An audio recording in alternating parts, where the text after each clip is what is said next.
started. Thank you for coming to the penultimate seminar of the year and our final seminar speaker of the year. Of course, as always, we save the best for last.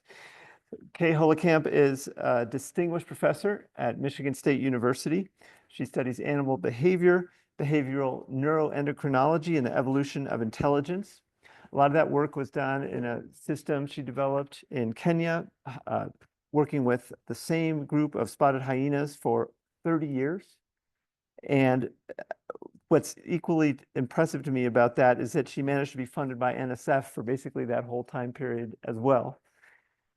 She has received tons of popular press. I read about her in the New York Times sometime in the last 2 or 3 months. She's gotten lots of awards. She's elected a fellow of the American Academy of Arts and Sciences and the Animal Behavior Society. She's received the Merriam Award from the American Society of Mammalogists. She's won a number of awards at Michigan State for her teaching and mentoring. So she's a real big shot. And she's done just a tremendous amount of work. I want to take you a little bit farther back in time, though, to think about how she ended up where she is. She grew up in St. Louis and was always interested in animals. It wasn't until she did an internship in her final spring of high school at the St. Louis Zoo, where she really decided she was definitely going to figure out how to work with animals for a career. She went to Smith College in Massachusetts for her bachelor's degree, did a PhD in UC Berkeley, where she studied ground squirrels in the High Sierras. After that, went to do a postdoc at UC Santa Cruz, where she was going to work on dolphins, but had to change plans and continued working on ground squirrels. Worked for a while at the California Academy of Sciences before starting at Michigan State in 1991. So I'm really looking forward to this seminar. Join me in welcoming Kay Holekamp.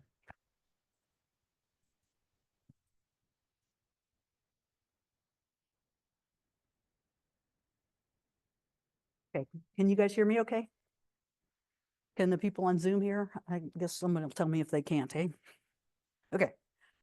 Anyway, thanks very much, Peter, and a very nice introduction, and it's very kind of you guys to invite me here. I'm really happy to be here. Today I was going to tell you about some of the more applied work that we've been doing. Tomorrow is strictly basic science, so if you're interested in that, come again. But today I want to tell you a little bit about this work that we've been doing, looking at the effects of different management regimes on the behavior and abundances of African carnivores. And as I'm sure most of you in this audience know, we've seen a lot of declines in a lot of different carnivore populations over the years. These are the numbers offered by the IUCN telling you what fraction of their historical population size still remains on the surface of the earth. So it's hard to find a large carnivore that's not declining. But there are a lot of different causes for these declines. There's habitat loss and degradation. There's persecution, often associated with human-wildlife conflict. There's depletion of prey animals and utilization for furs and folk medicines and so forth. So these animals are highly vulnerable to extinction, and this is because their ranging behavior they have enormous ranges, and that brings them into contact with a lot of different people. In many cases, they occur at low densities with very low reproductive output.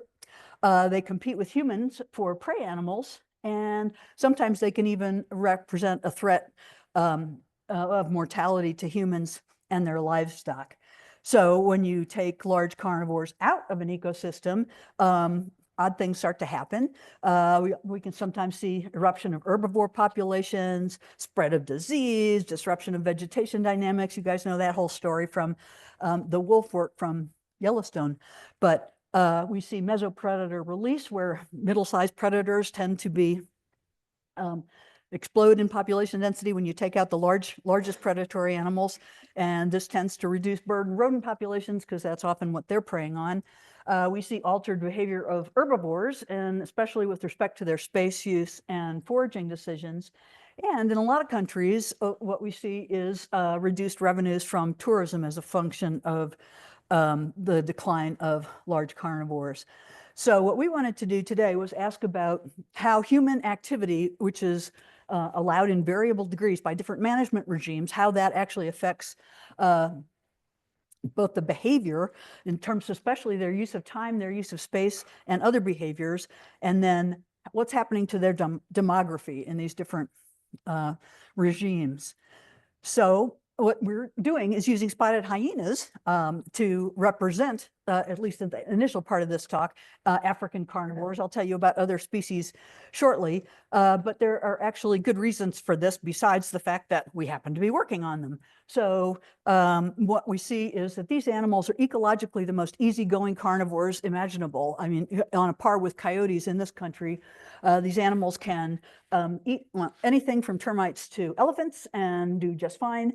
They can reproduce year-round, and they can be active day or night, as opposed to most of the carnivores in that ecosystem are much more specific in terms of when they're active, when they breed, and what they're willing to eat.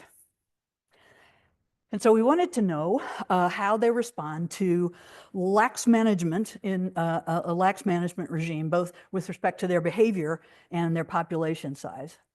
So these animals are the most abundant large carnivores on the African continent, and they occur throughout sub-Saharan Africa, except in the very wettest forests. And these are the second largest carnivores there after lions. And they live in territorial groups called clans. The first guy who happened to go study them came from Scotland, and therefore he was allowed to name them what he wanted. So it's clans. And clans can contain up to 120 individuals. The clans are structured by linear stable dominance hierarchies in which every individual has its rank, and rank determines priority of access to resources. We see both males and females breeding and mating with multiple members of the opposite sex, and they live in fission-fusion societies, which means that if in a group of, say, 70 hyenas, you may see 50 together in one place, and then the same animals all spread out as individuals with no companions. So it's very variable, and they go apart to feed typically because that reduces competition, come back together to help each other defend resources. So we've been watching these animals. We know every individual in a bunch of different study clans based on their unique spots and ear damage. That's Apache. You'd certainly never confuse him with any other hyena. And we spend a lot of hours every day, mainly around dawn and dusk, watching these animals from our cars. And most of the hyenas have grown up with the cars, so they just sort of treat it like a bush or a tree, and they just go about their business in front of us, which is very handy. So we've been working with these animals since 1988. We started off working with one clan and then added other clans as time went on. And this is an area, we're right at the equator, basically 2 degrees south, and there's a lot of sunshine year round, and this supports a lot of grass, which supports a lot of herbivores, and the herbivores in turn support high densities of a lot of different carnivores. This is what it looks like during the wet season. It's just a spectacularly beautiful place to work, and there is rather extraordinary density and diversity of wildlife there. This is just a picture of one of our study clans' home ranges, territory. So one of the things that fuels this diversity and abundance of wildlife is the fact that the Masai Mara National Reserve in Kenya is the northernmost destination of the Great Migration, which is 1.3 million wildebeest and roughly 12,000 zebra hike around in a circle every year. They come up to Kenya in June or July, typically stick around until October, and then they head to the southern plains of the Serengeti to have their calves. But in this particular area, tourism is very big, and it's a key source of foreign exchange in Kenya. And so that's going to figure importantly in this. But around the reserve live Maasai pastoralists, and these are people who historically were living as nomads, and they would move seasonally to wetter or drier areas depending on where the best forage was for their livestock. They don't actually bother the indigenous herbivores at all, because they're living with it on their livestock. So they raise cattle and goats and sheep. And the Maasai typically, historically, lived in villages like this one. This is referred to as a manada, and it's a number of mud huts surrounded by an acacia thorn fence that can be, gap can be closed at night, and then they herd their livestock in, put the smaller livestock in these middle enclosures, and then leave the cows out here. And that is traditionally how they've been living.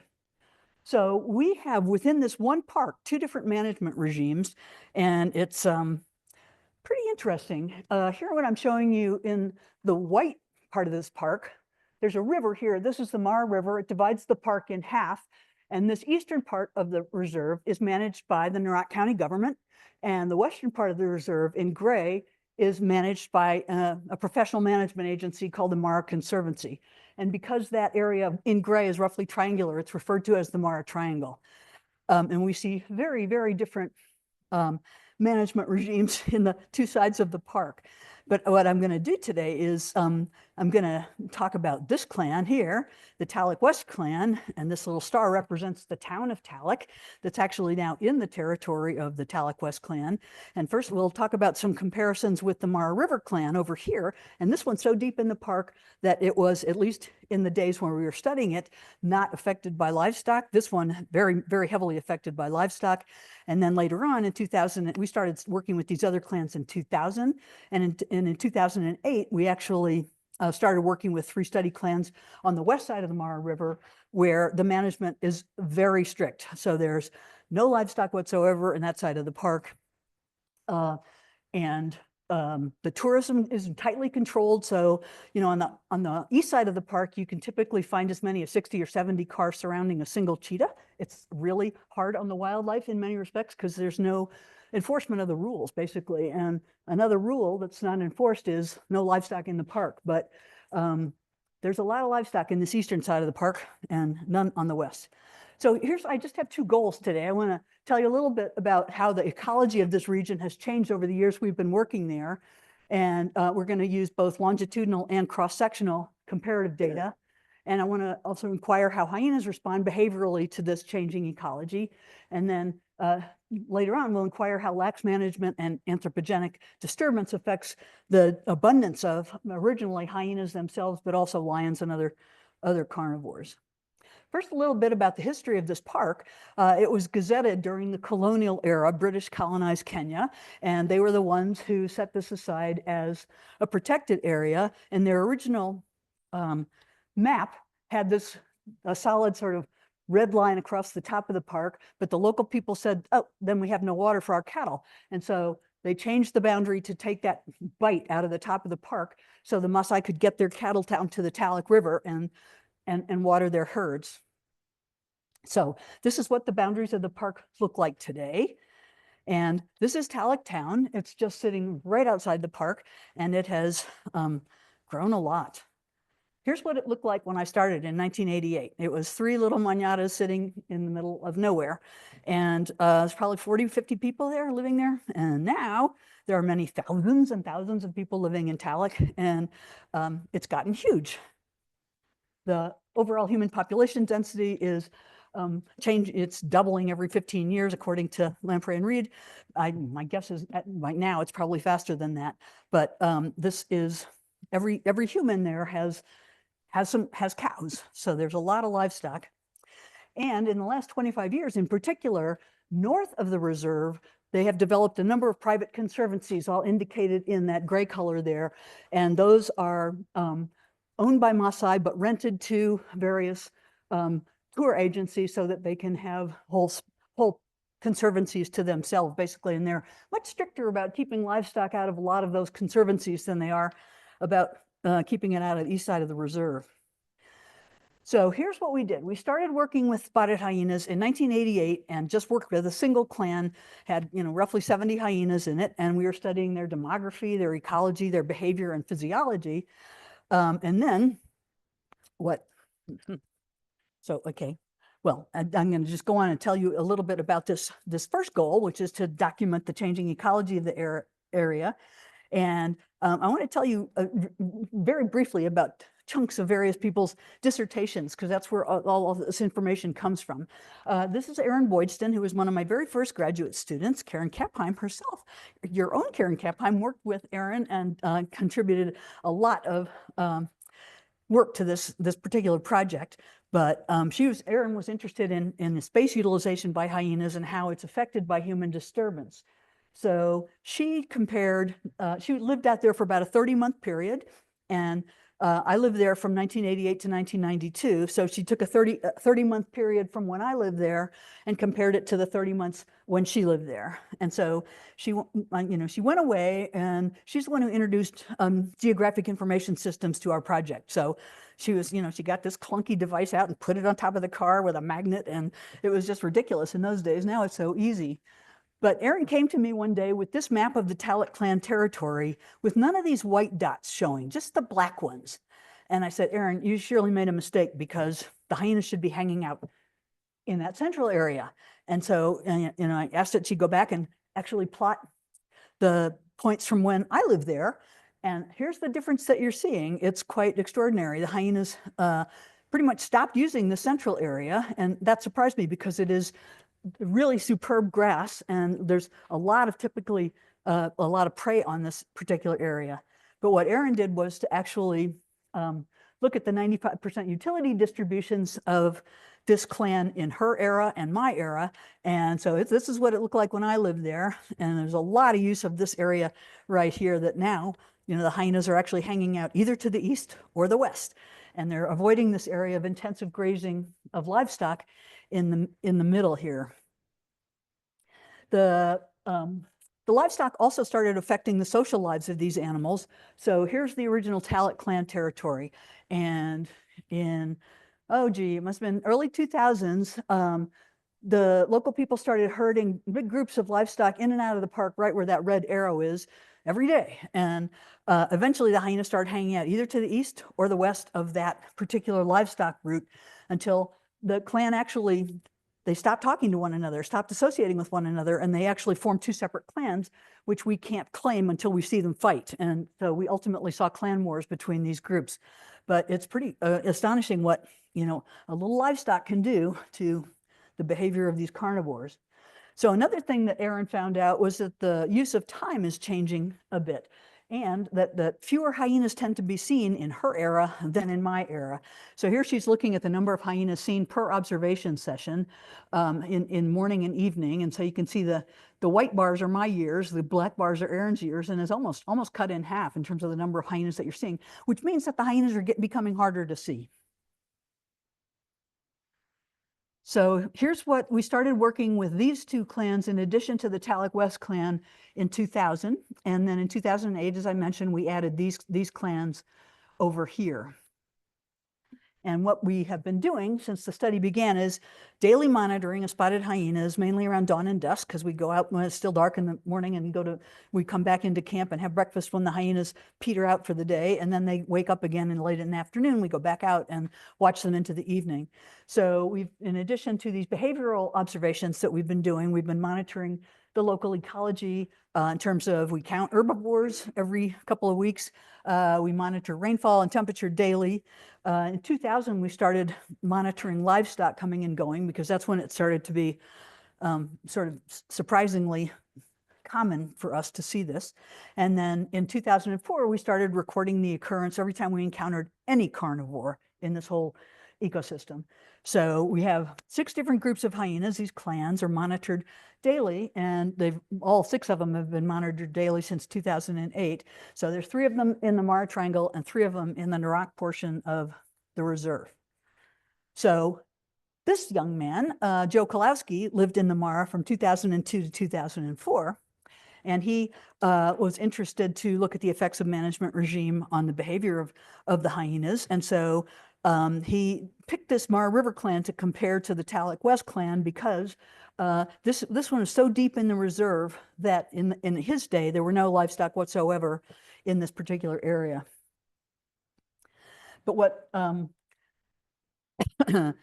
what Joe did first was document, the ecological similarities between the Talek clan and the Mara River clan. And we know that prey abundance doesn't differ significantly between these areas. They're remarkably similar. The habitat types that you encounter in these territories are very similar. They're grass, mostly grass, with a little bit of shrubs and a little bit of riparian woodland in each of these territories. The lion density in these areas is not significantly different. And we see also that, when we don't know the lions in the area like we know the hyenas individually, that is. So we have recorded, though, every single time we've ever encountered hyenas, when in the presence of lions, that gets recorded as a lion-hyena interaction. And so in both populations, both these Mara River and the Talek clans, we see 1 to 2% of all our observations featuring lions as well as hyenas.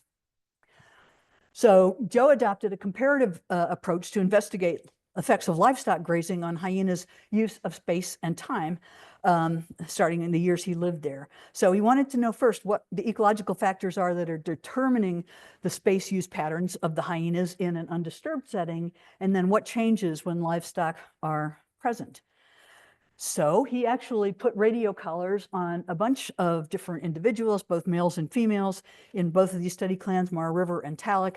And excuse me. So we would radio track these animals every day, and then you can actually do some analyses.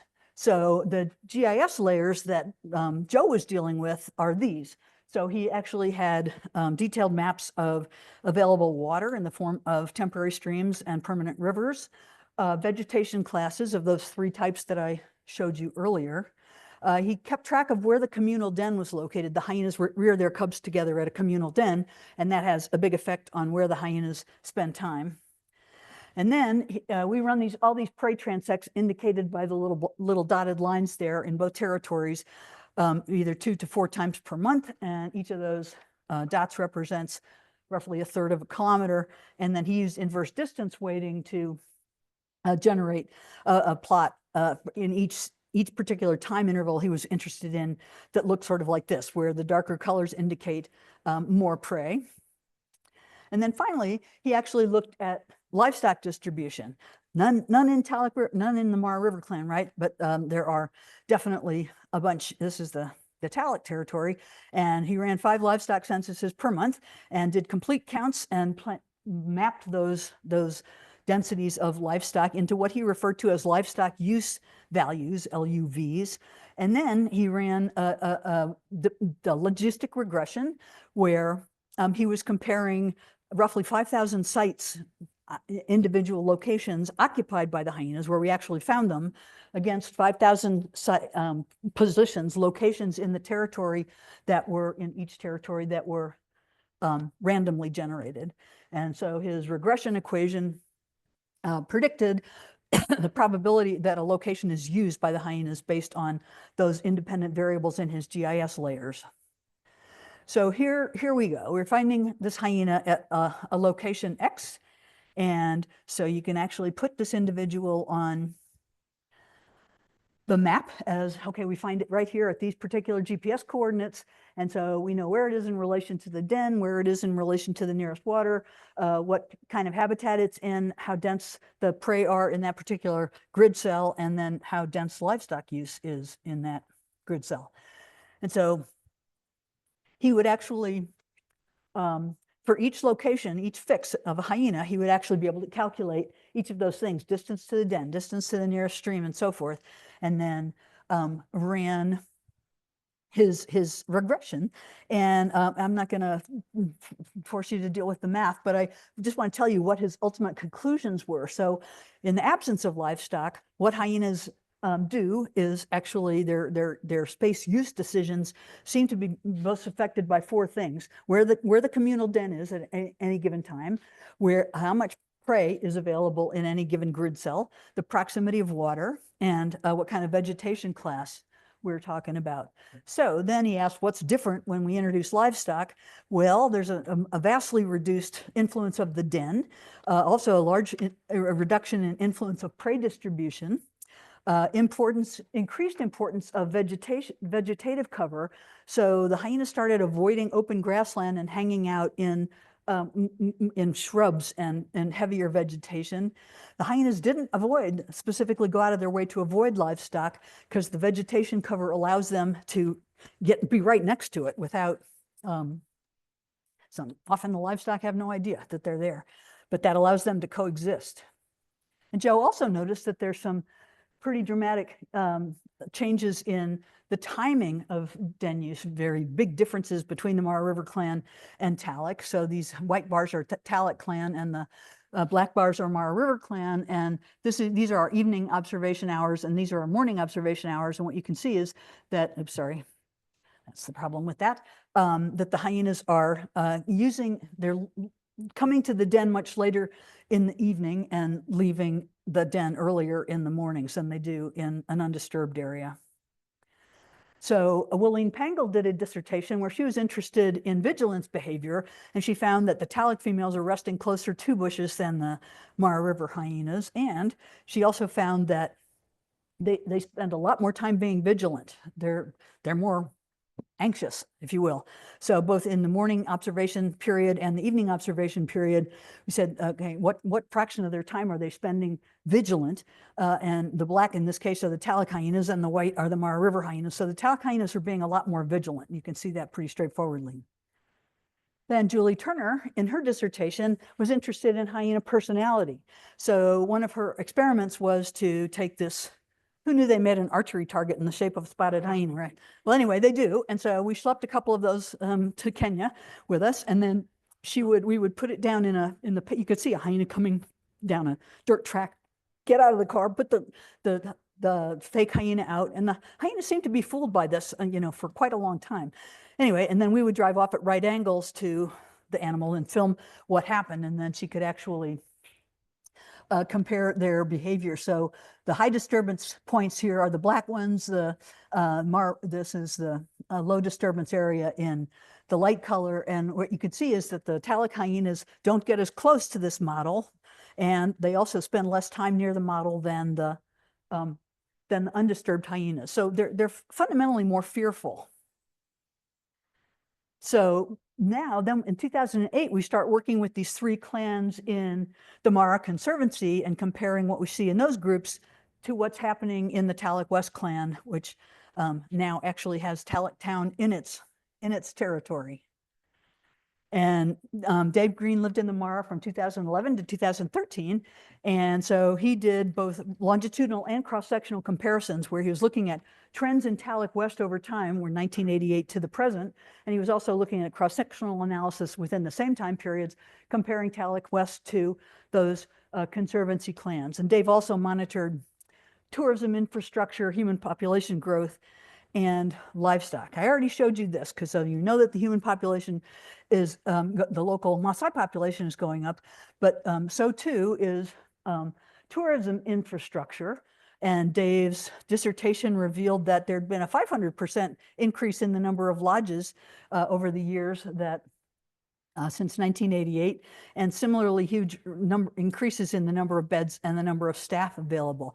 But so here you see some big cat over here, and there's just a slew of cars surrounding this poor animal. Here's what it looked like in 1991. Each of those little orange dots represents a Maasai Manada, and the purple stars, or what are those, pentagons, are those are tourist lodges. So in 1991, there were a total of 3 anywhere in the Talek territory. Then by 2000, quite a few more. By 2012, it looked like this. And look what it looks like today. Each of these little tents represents a tourist camp. There's not a 10-foot span of any watercourse in that entire area that's not now occupied by a lodge. It's really quite extraordinary. And we see fantastic increases in the number of livestock, both sheep and goats. Oopsie, sorry, come on. Sheep and goats over here, and cattle on the right panel there. And the cattle actually were most abundant in a big drought period, 2008 to 2010. And then it declined a little bit after that. But what we're seeing pretty much every day is this kind of thing, where within the Talek territory alone, that clan's territory, we'd count up to 28,000 cows, and it's only like 60 square kilometers. I mean, it's really dense livestock, and it's not subtle. This is a little Maasai kid bringing in his young cows right next to the park gate. I mean, it's just, there's just no enforcement of any rules there on the east side. And what you can see happening if you look at the land is that there what used to be a lot of green in that Talek region that bite out of the top of the park. And now, these days, you're seeing this kind of thing where this very, very dense human population, and it's a lot of bare ground from overgrazing, and that's now extending into the park in large part. So look at this. See, these are livestock incursions into the park. I just focus on this top right one, if you will. And so what happens is the livestock don't stay in the park. They're herded in and out every single day.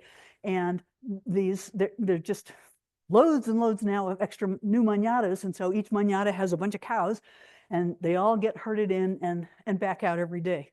So if you actually look at how much of the park is being overrun by cows, especially these days, are mainly grazing at night because tourists started to complain about all the cattle. They didn't say, we didn't pay all this money to come to a cattle ranch, for Pete's sake.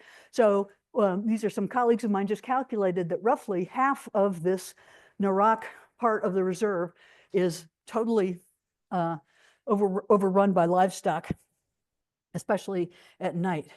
And look at this. This is sort of a fuzzy satellite photo of the Talek clan's territory. This is the Talek River here, which forms the northern boundary of the reserve, as you've seen. Keep your eye on this little fork stream here, because that's going to come up again. So 1984, looks pretty pristine, but look what it looks like by 2015. Each of those tracks is a cow track. So there are loads and loads of them. And we're seeing that as herbivore numbers, as domestic herbivore numbers have gone up, the diversity and numbers of the indigenous herbivores have gone down. But anyway, so yeah, this is just reminding you of the fact that the conservancies are up north there, and they really can't take, the Maasai can't take their cows up there. But what's happened as a result of the development of these conservancies is that you're seeing this basically an island of very dense humanity in this reserve. And there are, for every human, there's 4 or 5 cows, and they need to eat. So they're typically being brought into the reserve. And in the last several years, that's been pretty strictly at night. But what we're seeing is a lot of livestock depredation. The Maasai used to put bells on their cows and could keep track of them even in the dark by the bells, but the bells have been taken away so that they can, be quieter, so they don't get detected by rangers. And we'll go out a lot of mornings and find 3 or 4 cows being eaten. So, they're definitely, hyenas are very good at finding any cow that's left behind. So under these circumstances, the hyenas are winning this human-wildlife conflict battle, but the Maasai also have come to protect their manadas by any gap in their acacia thorn fences they fill with wire snares, and those catch hyenas or anything else that tries to go in there. So, it's a production to get the snare off the animal, and they progressively tighten and kill the animal if they're left untreated. And if an animal actually breaks into a manada, the animal is very typically speared. So you're seeing a number of hyenas getting killed that way. And most recently, well, not most recently, the first one was in 1989. We've seen a lot of mass poisoning events. This was one where we lost 25 hyenas in a single morning from one clan. And you'll see there's not only hyenas lying around dead there, there's jackals, there's eagles, there's vultures, all kinds of stuff, because this poison furidan is so toxic that, any fly lands on the carcass and it kills over dead. I mean, it's quite extraordinary. So you would think, in light of all of this mortality, that the numbers would be going down, as it's happening for every other carnivore on the planet. And what we see is the exact opposite of that. Here's the Talek clan monitored since 1988. And there were some mass poisonings in here. But starting with this drought in 2008 to 10, we just see the clan almost doubling in size. I mean, it's quite extraordinary. Meanwhile, the clans on the other side of the park, where there are no livestock, are staying the same low numbers that they've always been. So as I mentioned, we don't know the lions individually like we do the hyenas, but we do have historically, since 1988, recorded any occurrence where lions and hyenas are found together. And then since 2004, that was the year in which we started collecting data on any carnivore that we found in the ecosystem. So we'd actually just get the GPS coordinates and whatever the group size of the carnivore was and so forth. So, so we're seeing that the number of lion-hyena interactions observed between 1988 and Dave's period there were ranging from 0 to 18 per month. And, you see a lot of interactions of this sort where, lions chase the hyenas away, hyenas call in reinforcements, lots of hyenas show up and can chase the lions off. So, it's a numbers game, basically, unless there's a male lion, in which case you see a decrepit old blind and one-eyed male lion keeping 30 hyenas at bay pretty straightforwardly. But we actually looked at this, Dave Greens did, sorry, I don't know if I said Joe, I meant to say Dave. Anyway, he actually did this longitudinal analysis of data from the Talc region from 1988 to the present, and looked at simply modeled lion-hyena interaction per month as a function of year, coded as a time series variable in this linear mixed effect model. But what we see is a pretty dramatic decline in lion-hyena interaction rates, and we don't know exactly why that is, but we're seeing, when we look at cross-sectional comparison of the Triangle clans with the Talc West clan, we see that, what Dave did was look at 2 5-year periods. So it had been at his time point, 10 years since we started working with the Conservancy clans.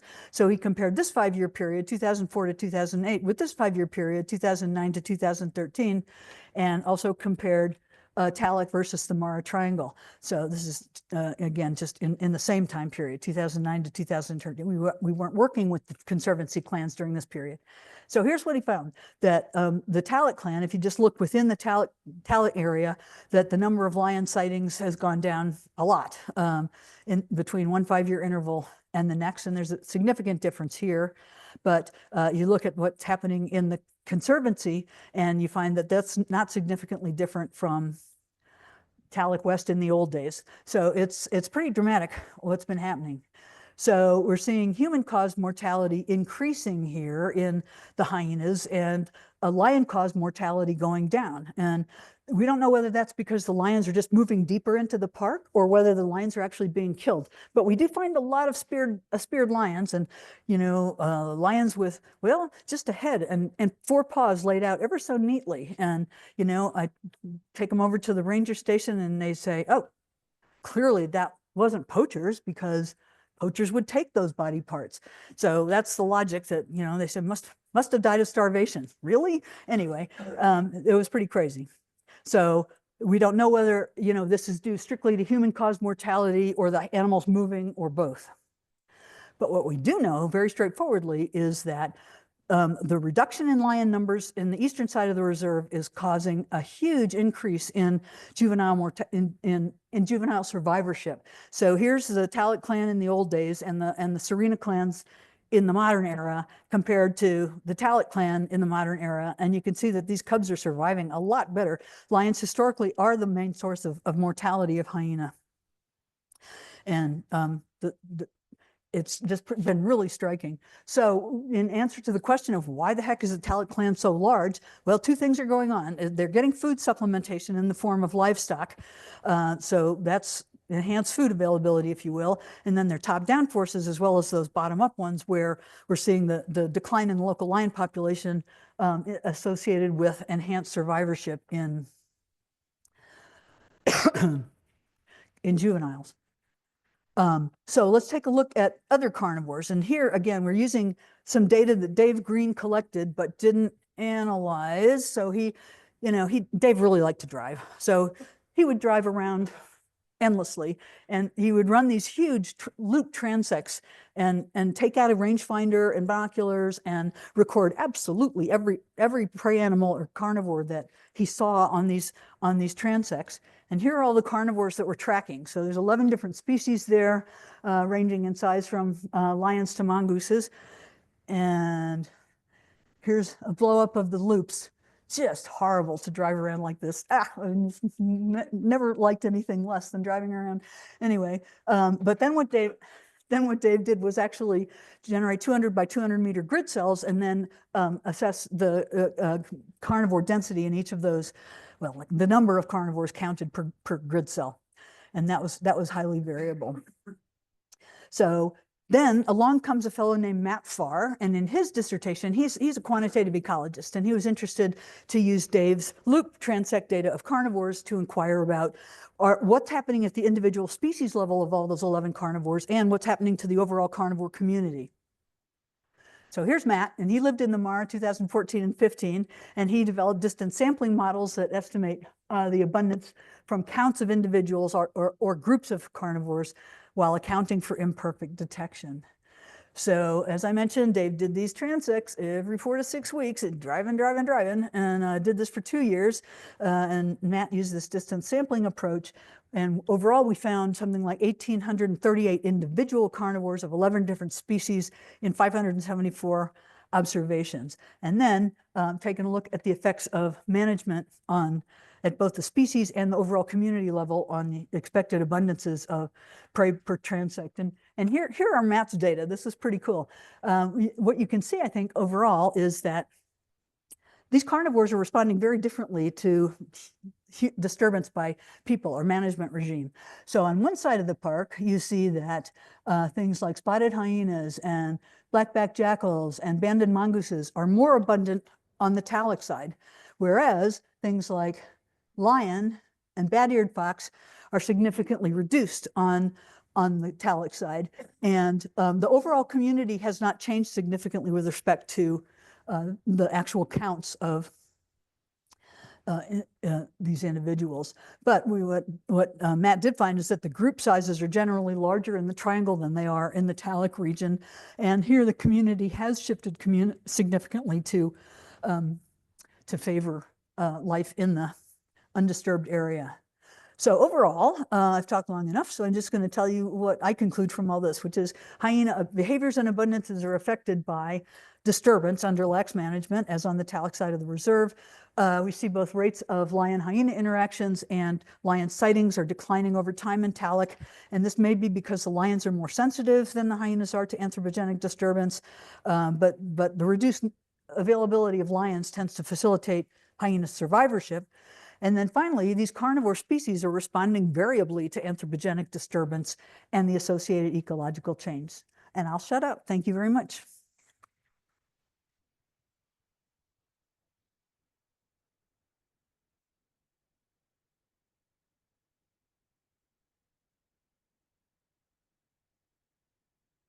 I hope I didn't make you all squirm too much. Feeling bad. Sorry. Oh, sorry. I'm just curious, it seems like the biomass of native ungulates are going down while livestock is going up. Is then the lions considered more of a threat to the Maasai than hyenas? Or, I mean, when you're finding these depredations, is it predominantly hyena? No, actually, yeah, Joe Kolowski specifically looked at livestock deprivation, both in manadas just outside the reserve and when they bring their livestock into the park. And he found that lions are the culprits more often than not when they're brought into the park, but they don't break into manadas. So it's leopards and hyenas that go into the manadas and do a lot of damage there.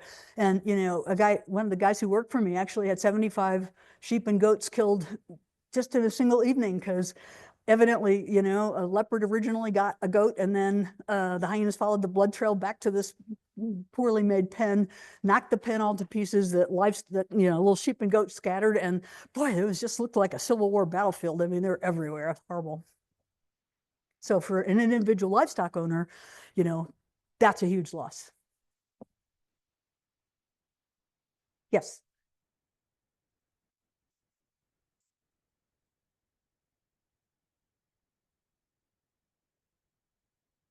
Good question. Well, I mean, right now, the wild carnivores on the east side of the reserve have no place to call their own, if you will, because, you know, there's so much livestock coming and going every single day, and that, you know, there's essentially almost no safe space for them. But I mean, I think the west side of the park works beautifully. So enforcement of the rules would be a good place to start. And also we've been working with the local people in our area to build predator-proof bomas, which is the fence around the livestock enclosures. And those are hugely successful. So if you build a good boma, that's the solution. They don't, won't go after your livestock at night if you're got them in a secure enclosure like that. Yeah, and there's a charitable organization that will come around and, sell the materials and build one of these predator-proof bomas for very little money. But when, they had been working in a different part of the edge of the reserve, and we encouraged them to come over to our area where nobody would pay them. Nobody would pay them even a tiny bit to put in one of these predator-proof bomas. So anyway, it's really frustrating. Yes. They just didn't want that. They thought it should be provided for free. That was the rationale, but who's going to pay for that? What material? It's cyclone fencing, really deep posts, and the fencing goes about a half a meter underground. Because the hyenas can dig under things and leopards can climb over things, and these predator-proof bomas really work. They keep both hyenas and lions out, and hyenas and leopards out, and lions just aren't a problem there so much. Sure. Yes.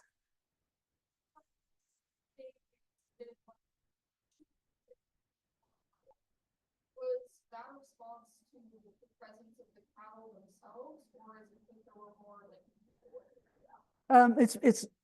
I think it's both, because you could see that the hyenas are at the den very early in the morning, and you can here come the cows. You can actually see them start to come, and the hyenas start looking over there and looking over there, and then very soon after, as soon as they detect them, they're out of there. So both. Yes. Yeah. See changes in genetics, like there's not like in or out of the park, or is there quite a bit of? Well, the females don't go anywhere. They spend their whole lives in the territory where they were born.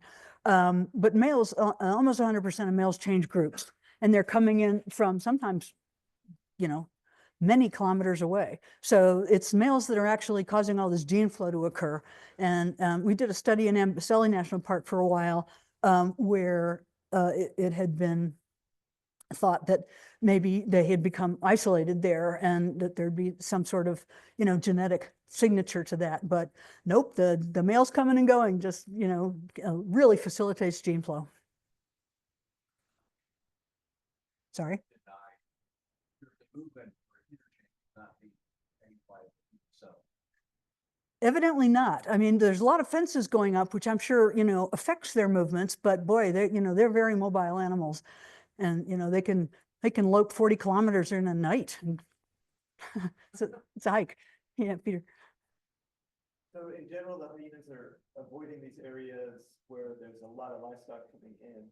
But on the other hand, they're picking off a fair number of livestock. Are those livestock being left behind when the people, the hyenas are avoiding the people?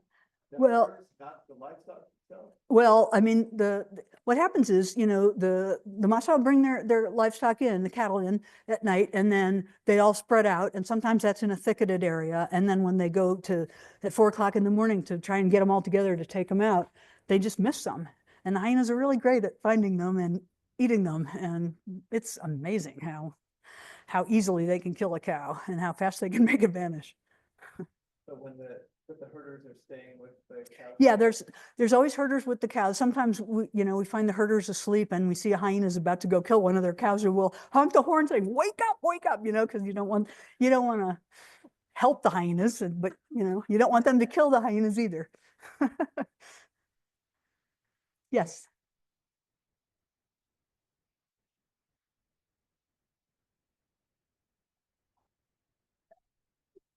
they're like together when you were there, split apart into two different groups, east and west, and avoided that area where they all used to spend together?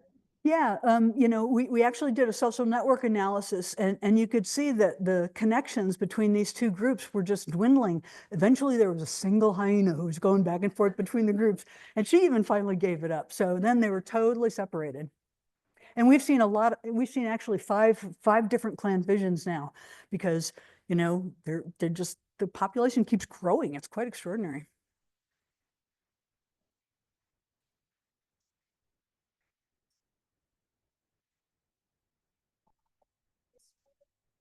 Well, because they don't like to be in this area where at least twice a day, there's going to be 1,000 cows, moving through this area. And so to avoid just having their lives disturbed, they started spending time far away from that particular route.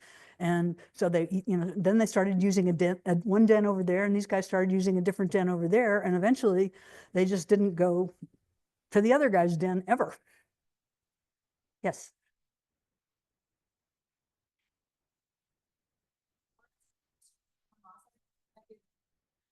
And do you feel like there's starting to be buy-in from the tourist people in saving the lions because that would bring more people, or like, can you explain to me?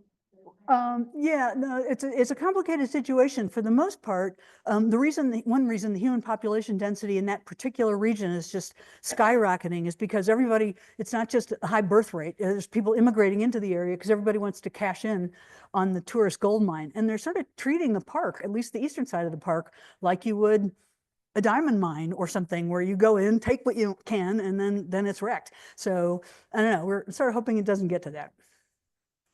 Well, you guys have been a great audience. Thank you very much.